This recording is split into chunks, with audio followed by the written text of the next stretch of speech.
8. Kitap egisi o'z-o'zini aytidi.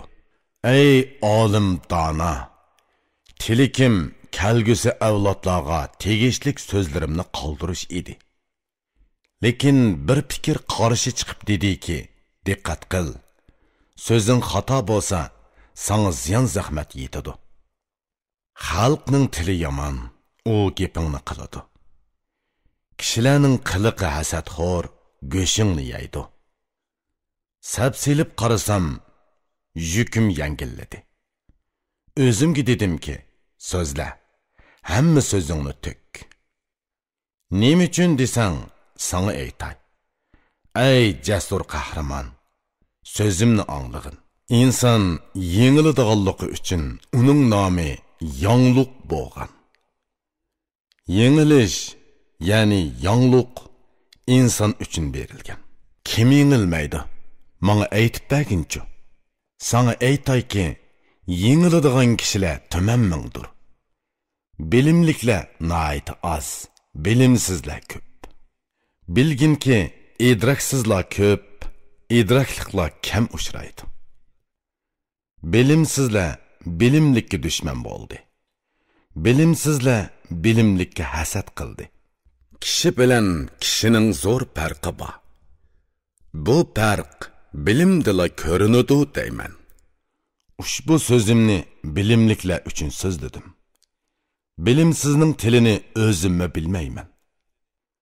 Mening bilimsiz bilan qiladigan hech so'zim yo'q. Ey dana, men seninle xizmatkoring. Sana sözümni so'zlashga ayminib, ushbu o'zrimni bayon qildim. So'zligicha ozidu ham yengiladi. İdrakliklar anglasa, o'nglaydi, tuzitidi. Söz tögi burnidek chuluklik narsaki, tögini qayoqqa yetilasa, shu yoqqa ketadi. So'zni bilib so'zligichilar ko'p. Buni tushunguchilar men uchun bak azizdir. Hamma yaxshiliklar ilmning foydasidandir. Misali, bilim bilan ko'kkimi yo'l ochiladi. Hamma so'zingni bilim bilan so'zla. Hamma kishi bilimi bilan buyuk bo'ladi deb bil. Söz ko'k osmondan bo'z yerga tushdi. İnson so'z bilan o'zini qadr-qimmatga ega qildi. Kishining ko'ngli go'yo tubsiz dengizga o'xshaydi. Bilim bo'lsa, uning tegida yotgan unchidir. Kishi dengizdan unchini chiqamasa, u mayli unchi bo'lsin, mayli soyning teshi farqsiz bo'ladi. Bo'z yer qetidagi oltin bir toshdir. Agar qezib chiqarilsa, baglarning beshiga bezak bo'ladi. Bilimli kishi bilimni til bilan bayon qilmasa, uning bilimi yillab yozsimi, atrofni yo'rtanmaydi. İdraklik, bilimlik bo'lish nihoyat yaxshi narsadir. Agar uningga erishsang, ishlat, uchib ko'kka yet.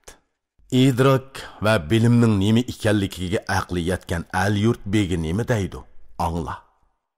Jahon tutishqa idraklik kerak. Xalqni boshqarishga aql ham jasorat kerak.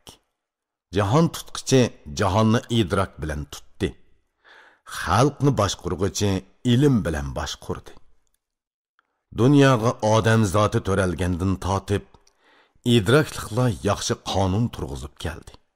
Bugungi qadar qaysi zamonda bo'lsin, bilimlikka yuksak o'rin tagdi. Kishilarning yomoni aql topsa tuziladi. Xalq ichidagi qalaymaqonchilik bilim bilan besiladi.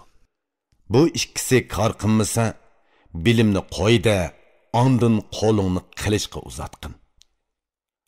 Olim dono baglar xalqqa bosh bo'lib, bilimsizlarning ishini qilish bilan hal qildi. Jahonni qo'lda tutmoq uchun kishi nihoyat idraklik bo'lishi kerak.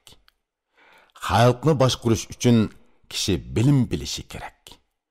Bu ikkisini birlashtirgan kishi kamolatga yetadi. Komil dunyo ne'matlarining hammasiga ega bo'ladi. Agar har ikki dunyoni tilamoqchi bo'lsang, qo'lingdan kelsa, uning chorasi yaxshilik qilishdir. agar o'zing yaxshi bo'lishni tilasang, yur, yaxshilik qil.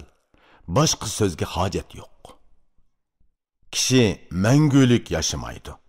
Nomi mangu yashaydi. Uning yaxshi nomi mangu saqlanib qoladi. O'zing mangu emas, balki noming mangudir. Noming mangu bo'lsa, o'zingmi mangulik bo'lasan.